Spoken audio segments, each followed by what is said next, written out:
Are you not making enough money to maintain your current lifestyle? Maybe you want to buy a new house. Maybe you just want to get out of debt and stop stressing about money.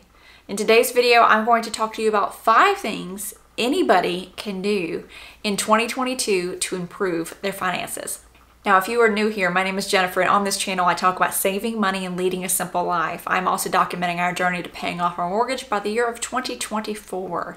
If you enjoy content about living a simple life and saving money, make sure you give this video a thumbs up. Number 1 is learning.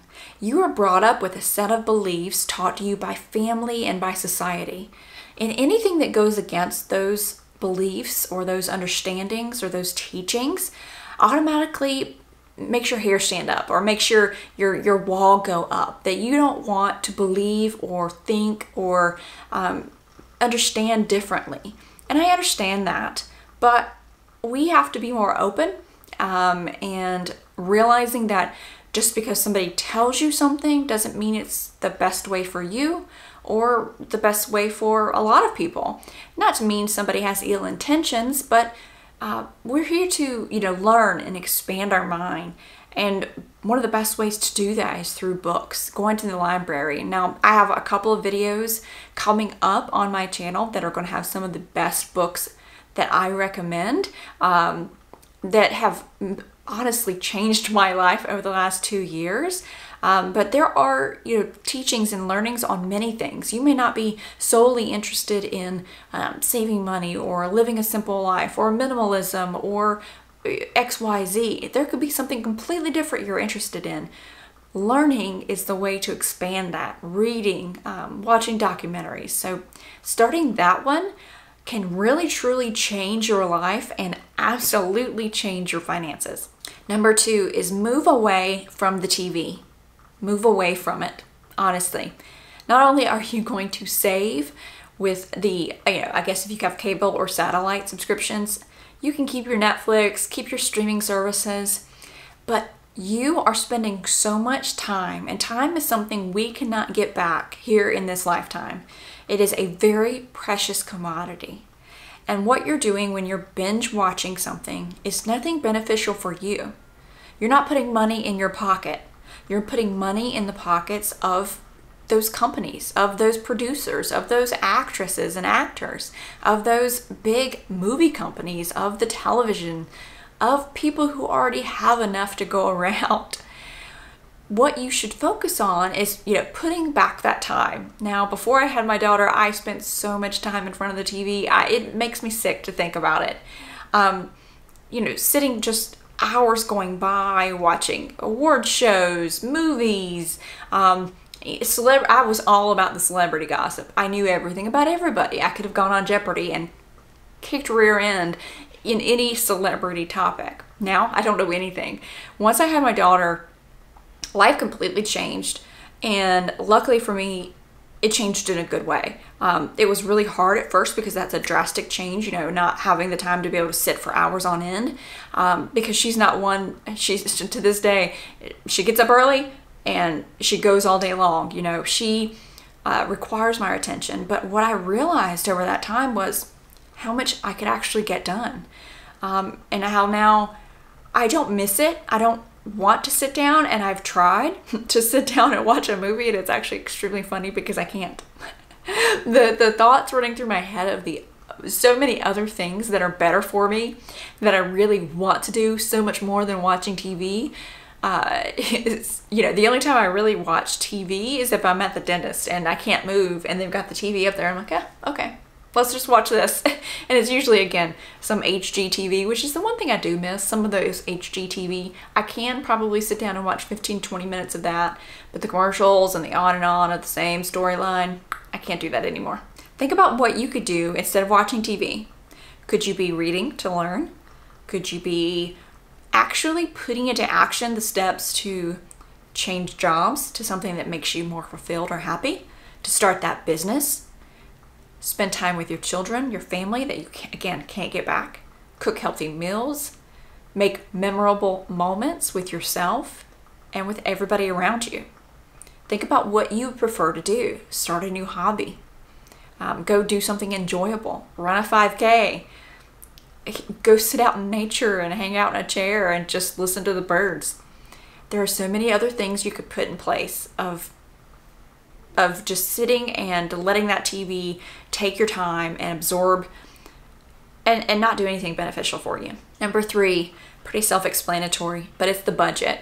Do you get to the end of the month and buy groceries on your credit card, but you pay your credit card off every month, but by the end of the month, you've got to buy groceries for the next week on your credit card because you don't have the money in your checking account, but it's okay because you're going to pay it off on the next paycheck. So you're buying groceries, you're paying for groceries this week that you bought 2 weeks ago. That was me. I've been there. No judgment. But there's a stress behind that, right? There's a crap. You know, there's an unconscious knowing of, well, what if I don't get that paycheck? What if something happens and there's a glitch at the bank? What if something happens and I'm laid off? What if something happens and the company closes down? There are those things, and they do happen. They happen often, more often than you think. Don't sit there and think that you are going to be protected against all that kind of stuff happening. Don't sit and worry about it either and dwell on it. Make a change so that if it happens, you'll be okay. Stop living paycheck to paycheck, or as in my case, living for the next paycheck. Yeah, I pay off my credit card every month, but I do it with the next month's or the next week's paycheck. It's a very hard pill to swallow sometimes and really think about it. We try to tell ourselves, it's okay. I'm not going to pay interest because I'm going to pay it off, but there's still a stress behind it. So what doing a budget allows you is oftentimes people will realize that it gives you more money. That may seem crazy, or, how does that happen? It doesn't give me more money. No, it does. Because if you don't realize how much you have coming in or how much you have going out, you can't plug those holes in the boat to keep it from sinking. And doing a budget can be so fun. During Financiary, which I do at the beginning of the year, I'm going to do 12 days. And one of the days is going into detail about an easy way that I developed my budget, or how I do a budget.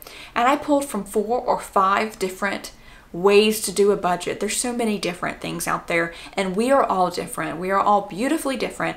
So there's going to be something different that works for you. So stay tuned. Make sure you hit subscribe button so you see that video, and maybe you could pick up a tip or two from it that works with who you are, with how you think, and will make budgeting not only easy, but something that you look forward to doing. Number 4 is to stop eating out. I cannot tell you how many people I see eating out 4 or 5 times a week, and some of you have commented on this before, where you can't imagine eating out that often, but people do it. They eat out for breakfast, lunch, and dinner. And I understand a hectic schedule, but what happens is you end up going and getting fast food, which, I mean, everything is raising in prices right now. Everything, including fast food. And let's say you spend, $20 a day just to feed yourself. That's a lot of money. That's $100 if you do it just 5 days a week. How much is that a month? $400 to $500. That's a car payment if you have a car payment. Stop telling yourself that you can't prepare ahead of time. There is a difference too in eating out and convenience and meal planning on your own, or having making your own food. In how you feel, and then how you feel translating into how much energy you have throughout the day. And going to a restaurant, sitting down, enjoying a meal, I love doing that. Don't get me wrong. Absolutely love doing that. Good food. But oftentimes what you'll find for people who eat out multiple times is they do so because they've packed their schedule. They are, constantly in corporate mode where meeting after meeting after meeting, and they don't want to take the time to prepare for the day. They just kind of go along, but what they have to end up doing is not going to a restaurant where they can sit down and get a salad or something healthy and nutritious, is they end up getting something that's not good for them, something bad, something that they can drive through, that's convenient, that afterward they actually feel worse, and it's not allowing them to be the most productive self. Not only spending a lot of money, but feeling just run down and it will wear on you, and it wears on your health and your quality of life. And my fifth one is one that will save you so much money, and I talk about it all the time. So if you've heard it, move on. But if you haven't, you want to talk about it again, it's meal planning. This saved me so much money, or saves me so much money. It's usually the biggest budget item behind housing, food, especially right now. And I've got several videos that I've recently done on how to save money at the grocery store and how to detail meal plan. But monthly meal planning is the best thing that you can do. You can change up your options, even if it's just you. This is a good way to stay focused at the grocery store, to be able to know what you have planned for that week, to be able to only utilize 10 to 15 minutes out of your month and not 5, 10, 20 every single week to come up with what you guys might want to eat, or saying, oh, I don't have all the ingredients I needed because I didn't prepare, so now we have to go out to eat, and you end up with the same problem you had earlier with eating out too much.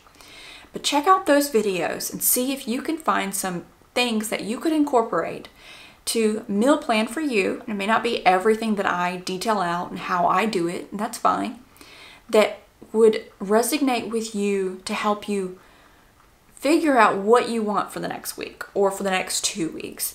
So you can have that list, you can take it in, get everything that you need, not overspend, because if you don't go without a list, you're going to overspend and it's going to be crazy. Trust me, we've all done it, right? You get up there and you go, how did I spend $200? End up coming out and you don't even have 3 meals worth of stuff. Nothing goes together.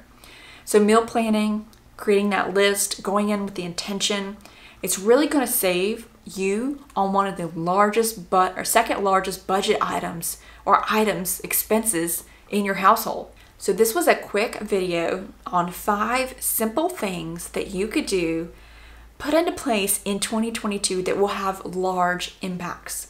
Small habits, tiny ideas, tiny things, but big ripple effects. If you enjoyed this video, make sure you give it a thumbs up. And if you like this kind of content, make sure you hit the subscribe button. I would love to have you back for more videos.